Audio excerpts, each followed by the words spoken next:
I don't want to do this, but since siya na yung nagsabi, i-turn over ko na yung envelope.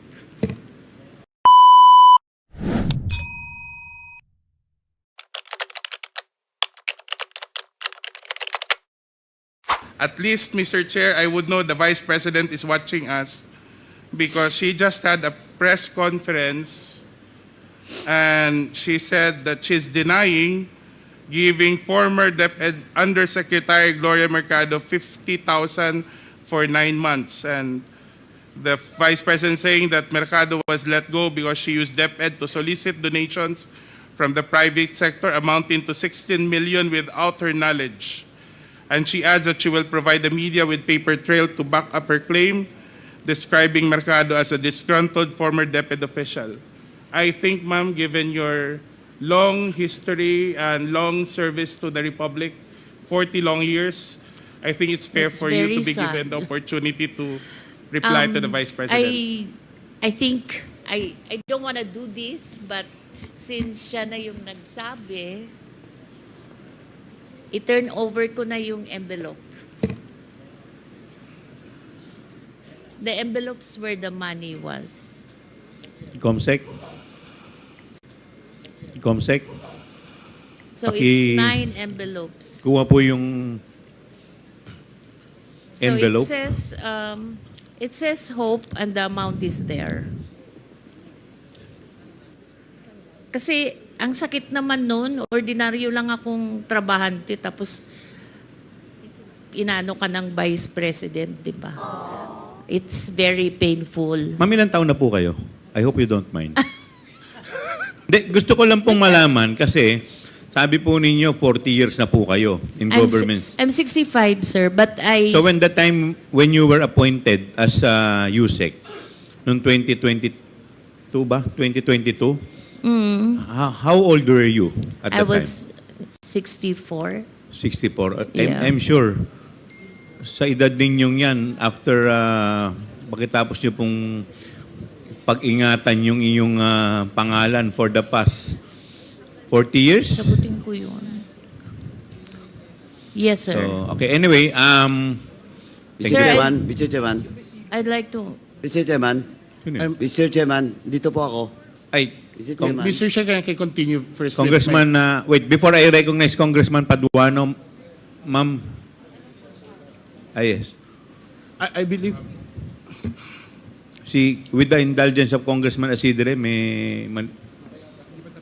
please continue, Congressman. Mr. Chair, can we allow Yusek Mercado to continue with the response? Because I was trying to ask her about the 16 million that the Vice President mentioned. Please respond with respect to the 16 million. 1660. 16 million. I would like to respond to that because it's a press con. When I was called for by Yusek Sulaika, he said, Yusek Mercado, you have to go because one, you have a teacher in your staff. But I explained to them that the teacher was a contract of services when I joined DepEd. And the teacher has a pending application in Cebu because he's from the Visayas. And while he was working with us, he qualified for the RQA. But then when he received his appointment as a teacher, it was already past the opening of the class. It was almost opening, and the teaching load was already apportioned. So I called the RD. I said, can I still keep him? Because he was working on the special hardship allowance, which was a program that BP Sara also wanted to improve because there's a new hardship allowance, and we were just able to reduce the hardship threshold from 0.37 to 0.33. And she wanted the basis for the giving of the hardship allowance, special hardship allowance, revisited. So that's why that guy was the one working on it. So I explained, and I don't feel at all na guilty ako dun sa sinabi niya. The second one is, sh- Sulaika mentioned that I solicited from 2 agencies. So I explained to her that it was a program which our strand developed. There were 2 consultants from UNICEF who developed the app, and then we asked our external partnership office to look for external partners who will be presenting the program, because we developed the concept. It was DepEd Guro. It's her being able to contact the 980,000 teachers. Parang kahit nasan siya, pwede niyang makausap yung mga teachers. The second one was for us to do an electronic mode of the RQA. Parang there's no human intervention anymore. Everyone uploads the credential. Even the computation of the teacher qualification is already on an what do you call this? Wala na siyang human intervention. So that was the program. It wasn't us who choose who would be the partners who will be invited. It was the external partnership. So we made a presentation to almost all the corporations. And then some of the corporations appreciated that it's a very important program. So some of them committed to buy, because what we did is we divided the total fund of 16 million into chewable chunks. So if you're interested with this package, ito lang. If you're interested with it, because not everyone naman wanted to pay the 16 million. But there were 2 corporations who were willing to fund, because we wanted to put one in Mindanao, one in Visayas, and one in Luzon.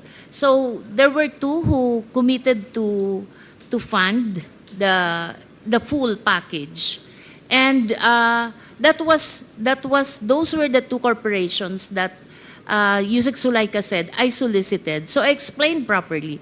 I did not solicit. There's no money involved there. These are equipments. Walang cash po doon. Equipment siya na ito-turn over sa DepEd. So I feel very sad that up until now, the BP has not been appraised, as I explained it to her people, that we did not solicit. In fact, the two corporations are willing to give an affidavit that I have no solicitation from them of 16 million. So to reiterate, Mr. Chair, Yusek, first, this was a sanctioned DepEd project. It's a DepEd project. Second, yes. you did not do the solicitation yourself. It was managed by the external partnerships office. Third, no cash donation was ever So made. equipments Was given to the department. So none of this, what allegations that the Vice President's making against you is true. Yes, sir. Yes, Mr. Chair. And Thank- that makes it very sad because she's saying it now. Ibig sabihin, her people did not explain to her. At least I know she's watching, then she probably be able to get the information from you now. Thank you, Yusek. Thank you, Mr. Chair.